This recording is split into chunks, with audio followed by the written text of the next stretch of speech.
Hello everyone, কেমন আছো সবাই? আশা করছি ভালো আছো, আমিও খুব ভালো আছি। আরও একটা নতুন ভিডিওতে তোমাদের সকলকে জানাই স্বাগত। সকাল সকাল ব্লগটা স্টার্ট করে দিয়েছি আর আমার স্নান টান সমস্ত কিছুই কমপ্লিট হয়ে গেছে। আর আজকে বাবা বাজার থেকে নিয়ে এসেছে চিকেন, কারণ আজকে রয়েছে আমার বোন। কালকে এসেছে মানে আমার মা আর আমার বোন মামা বাড়ি এসেছে, তো সেখান থেকে আমি আমার বোনকে নিয়ে এসেছিলাম আমাদের বাড়িতে। তো ও আজকেই চলে যাবে, মানে আজকে যাওয়ার কথা ছিল না, ওর 2-3 দিন থাকার কথা ছিল, বাট ও তাও কেন চলে যাচ্ছে পরে তোমাদেরকেও জানাচ্ছি।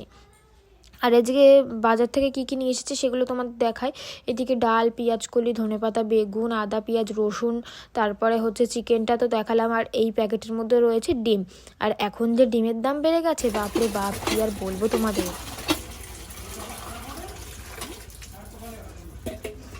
তারপরে আমি চিকেনটা নিয়ে চলে এসেছি কলে ধোবো বলে আর কি। আর তারপর আমি একটু চিকেনটা কেটে কেটে ছোটোও করে নিচ্ছি, কারণ যেগুলো সলিড পিসগুলো রয়েছে না, একদম সলিডগুলো, সেগুলো একটু কেটে ছোটো ছোটো করে নিলে না সেগুলো ভালো সিদ্ধ হয়, সেই জন্য করে নিচ্ছি ছোটো। যেগুলো করার থাকে সেই কাজবাজগুলো করে আমি একেবারে স্নান করে নিয়েছি। আর বাবাও বাজার থেকে চলে এসেছে, সেই জন্য চিকেন বার করে ধুয়ে ঠুয়েও রেখে আসলাম। আর সকালে রান্না হচ্ছে, এখনও হয়নি। এখন বাজে কটা বাজে? এখন 10টা 25 মতন বাজে, এখনও সকালের খাওয়া দাওয়া হয়নি, রান্না প্রায় হয়েই হচ্ছে আর কি। তো তারপরে সকালের খাওয়া দাওয়া করে তারপরে দুপুরে রান্নাটা চাপিয়ে দেবো। আজকেই সুইটি চলে যাবে, মানে মা ধরো মামা বাড়িতে রয়েছে, আর সুইটিকে আমি কালকে নিয়ে এসেছি আমাদের বাড়িতে। তো তোমাদের দাদা ভাই বিকালবেলা সুইটিকে দিয়ে আসবে, কালকে সকালবেলায় মা আর ও বাড়ি চলে যাবে। তো ওই জন্য আজকে চিকেন আনা হলো আর কি। তো চলো দেখতে থাকো ভিডিওটা, পরে তোমাদের সঙ্গে আবার কথা বলতে আসছি। আর আমাদের কালকে বড়ি দেওয়া হবে বাড়িতে, তো সেই জন্য মা এদিকে বড়ির মানে যেসব জিনিসগুলো লাগে আর কি, মানে এখানে চাল কুমড়ো, সেইটা চাল কুমড়ো কেটে তারপরে এখানে মানে একদম সেই মিহি মিহি করে একদম ছুলে সেই ছুলনি দিয়ে তো সেটাই করবে। তাই চাল কুমড়োটা কেটে রেখেছিল, সেটা তোমাদের দেখালাম। বড়িটা দেওয়া হবে কালকে সকালবেলা। আর এই যে আমি এখন রান্না করতে চলে এসেছি, আর ক্যামেরাটা করে দিচ্ছে আমার বোন। তো আজকে চিকেন রান্না করছি, তোমাদের তো বললামই। আর আমার বোন যাওয়ার কথা ছিল না আজকে, বাট ও বলছে তো ওদের বাড়িতে আমার ভালো লাগছে না, আমি অন্য সময় আসবো, যখন কোনো অনুষ্ঠান থাকবে তখন আসবো, এখন আমি চলে যাই। তো এই কারণে ও আর কি চলে গেল আজকে মায়ের সাথে বাড়ি। আর আজকে কি কি রান্না করেছে চলো তোমাদের দেখিয়ে দিয়ে। এদিকে করেছি পেঁয়াজ দিয়ে মসুর ডাল, সেটা তো তোমাদের প্রথমেই বললাম যে আজকে একটু ডালও করবো, কারণ বাড়ির সবাই না চিকেন খায় না, সেই কারণে। ডালের সাথে করেছি বেগুন ভাজা, আর করেছি পেঁয়াজকলি ভাজা। পেঁয়াজকলি ভাজাটা আবার তোমাদের দাদা ভাই খায় না, আর চিকেন হলে তোমাদের দাদা ভাইয়ের আর কিছু লাগেও না। সে যত ভালোই জিনিস হোক না কেন, চিকেন হলেও আর অতটা কিছু খেতে পছন্দ করে না। যেমন আমিও, মানে আমাদের বাড়িতে ধরো আমরাই মানে কয়েকজনই আমরা চিকেন ভালো খাই, যারা চিকেন ভালো খায় তারা আবার চিকেন হলে আর অন্য কিছু খায় না। তো ওই জন্য আর কি যারা চিকেন খায় না তাদের জন্য ওই তরকারিগুলো করেছি। আর যখন চিকেন হয় তখন আলাদা কিছু করতেই হয় প্রতিবারে। তো দুপুরবেলা খাওয়া দাওয়া হয়ে গেছে, খাওয়া দাওয়া হওয়ার পরে এখন বাজে ওই 3:30 পৌনে 4টে নাগাদ বাজে আর কি। এখন যাচ্ছে ও মা বাড়ি, মানে মায়ের কাছে চলে যাচ্ছে। আর তোমাদের দাদা ভাই দিয়ে আসছে বাইকে করে। আমি আর যাচ্ছি না, শুধুমতো গিয়ে লাভ নেই, ওই চলে যাক ও জামাইবাবুর সাথে। শুধুমতো আমার যাওয়াটা হবে, আসাটা হবে, তার থেকে না যাওয়াই ভালো। ব্যাগপত্র নিয়ে রেডি হয়ে গেছে, চলো ও যাক। তো তারপরে এই যে বোন তো রেডি হয়ে গেছে, আর তোমাদের দাদাভাই মামা বাড়িতে দিয়ে আসার জন্য রেডি হয়ে গেছে, বাইক নিয়ে বেরিয়ে পড়েছে মামা বাড়িতে। যেহেতু মা রয়েছে, মা এবার আর আমাদের বাড়ি আসলো না, কারণ কয়েকদিন পরে আসবে, সেই কারণে আর কি এখন আর আসলো না, সেই জন্য।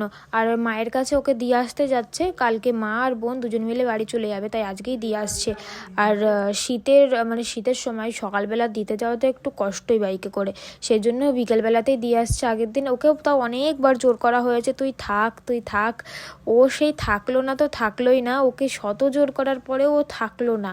ওকে প্রচুর বলা হয়েছে, ওর জামাইবাবুও প্রচুর বলেছে, আমিও প্রচুর বলেছি, এবং মাও ওকে বলেছে থাকার কথা, বাট ও কি মন চায় ওর কে জানে। একবার বলে আসবো, একবার বলে চলে যাবো, এরকমই আর কি। তাহলে আজকেই চলে যাবে যেহেতু, আবার আসার কি দরকার ছিল, এটাই আমি ভাবি। তো তারপরে এখন হয়ে গেছে আমাদের সন্ধেবেলা। এখন আজকে আমাদের বাড়িতে পিঠে হচ্ছে। আর আমার মামা শ্বশুর বাড়ি থেকে আমার মামি শাশুড়ি, মামা শ্বশুর, এরা সবাই এসেছে, সেজন্য একটু বেশি বেশি করেই পিঠে হচ্ছে পাটিসাপটা, মালপোয়া, দুধ পুলি, চুষি পিঠে, তারপরে হচ্ছে চালের গুঁড়ির রুটি। বেশ ভালো লাগে কিন্তু। তো এই যে এক এক করে সব হচ্ছে। আর পাটিসাপটা কিন্তু 2 রকমের হচ্ছে, একটা হচ্ছে সন্দেশ দিয়ে, মানে এই যে থালায় দেখতে পাচ্ছ এই পাটিসাপটাগুলো সন্দেশ দিয়ে, আর এগুলো হচ্ছে নারকেল দিয়ে। আর এই যে মালপোয়া রয়েছে, আর সাথে হচ্ছে এই গামলাতে চুষি পিঠে, 1 গামলা চুষি পিঠে। কারা কারা খাও চুষি পিঠে জানিও কিন্তু কমেন্টে। আর এই কড়াতে রয়েছে হচ্ছে পুলি পিঠে, দুধ পুলি আর কি। তো আজকে এই ধরনেরই সব রকমের পিঠেগুলো হয়েছে আর কি।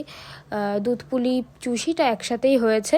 আর এদিকে রয়েছে হচ্ছে চালের গুঁড়ির রুটি। এটা কিন্তু গরম গরম ধরো চিকেন কিংবা আলুর দম এগুলো দিয়ে খেতে কিন্তু বেশ ভালো লাগে শীতের দিনে। তো তারপরে আর কি তোমাদের সঙ্গে সেই দিন রাতে আর ভিডিওটা কন্টিনিউ করতে পারিনি, যেহেতু বাড়িতে অনেক সবাই ছিল সেজন্য ভিডিওটা শেষ করা হয়নি আমার সেদিনকে। আর শুতে শুতেও অনেকটা রাত হয়ে গেছিলো, তাই পরের দিন সকালবেলা আবার তোমাদের সঙ্গে কথা বলতে চলে আসলাম। সকালবেলা একটু জামাকাপড় কাচবো বলে ছাদে চলে এসেছি। রোদে বসে বসেই ছাদে জামাকাপড়টা কেচে নিই, বেশ ভালোও লাগে। তারপর এখানেই স্নান টান করে নিয়ে একেবারে নিচে যাই। তো এখানে আমি সব জামা কাপড়গুলো ওপরে নিয়ে এসে ভালো করে সব ভিজিয়ে নিয়ে কাচলাম। কাচার পরে এখন সবগুলো মেলে মেলে দিচ্ছি। মেলে দেওয়ার পরে তারপরে একেবারে স্নানটা করে নিচে যাব। আর তোমাদের দাদাভাই ঘুম থেকে উঠে একেবারে দোকানে চলে গেছে।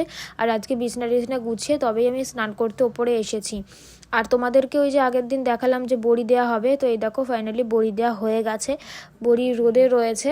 তো এই যে বড়ির তরকারি, মানে বাড়িতে দেওয়া বড়ির তরকারি কিন্তু বেশ ভালো লাগে খেতে। যাদের যাদের বাড়িতে বড়ি দেওয়া হয় তারাই একমাত্র এই বড়ির টেস্টটা বোঝে আর কি।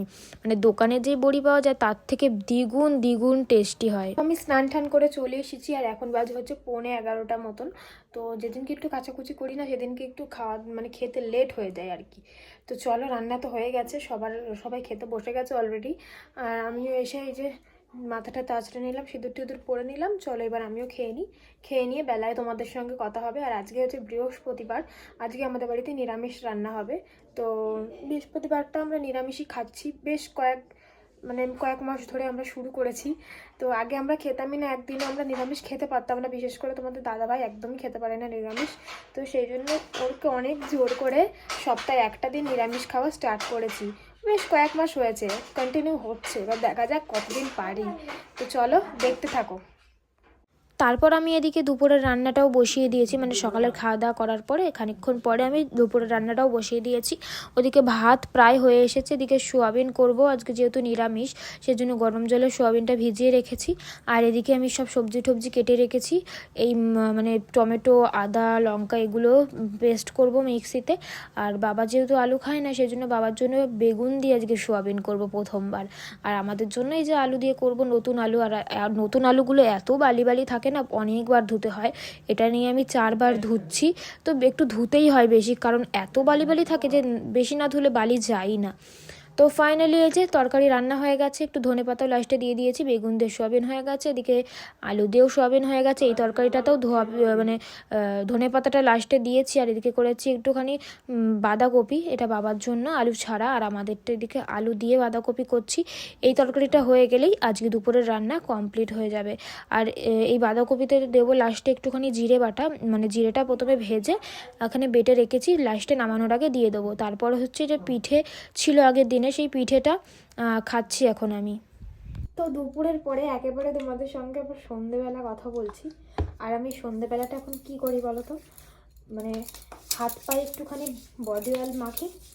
মানে একবার স্নান করে সকালবেলা তো মাখি, প্লাস সন্ধেবেলাটা যখন বসে থাকি তখন এই টাইমটায় মাখি বডি অয়েল হাতে পায়ে মেখে। পায়ে তো মোজা পরে নিয়েছি তেল মেখে, এবার হাতেও মেখে নিচ্ছি। মেখে নিয়ে সোয়েটারটা পরে নেবো। আর এত কনকনে ঠান্ডা পড়েছে না, 2 বার তেলটা মাখা উচিত, কারণ এইটা ধরো থাকবে সারা রাত গায়ে, ভালো হবে, তাই না? আর রাতেও এই ঠান্ডায় স্কিন কেয়ার করা উচিত, স্কিনটাকে ভালো রাখার জন্য। কিন্তু আমাদের মতন সাধারণ ঘরের বউদের সেটা করা হয় না। রোজ রাতে এই ঠান্ডার মতো বাইরে গিয়ে মুখ ধোয়া, এসে স্কিন কেয়ার করা অতটা সম্ভব নয়। তো যেটুকুনি পারি ততটুকুনি করি। তো এই কটা দিন আমি করছি এরকম, মানে তেলটা মাখছি। আর রাতে একটা ময়শ্চারাইজার মেখে, মানে ফেস ওয়াশ দিয়ে মুখ ধুয়ে এসে ময়শ্চারাইজারটা মেখে ঘুমাচ্ছি। এই 2 দিন হলো। দেখা যাক ঠান্ডায় কতদিন মানে রাত্রে বাইরে মুখ ধুতে যাই। তো যাই হোক, চলো এই ভিডিওটা এখানে শেষ করলাম। নতুন আরেকটা ভিডিওতে সকলের সাথে আবার দেখা হবে। আজকের জন্য এখানেই টাটা।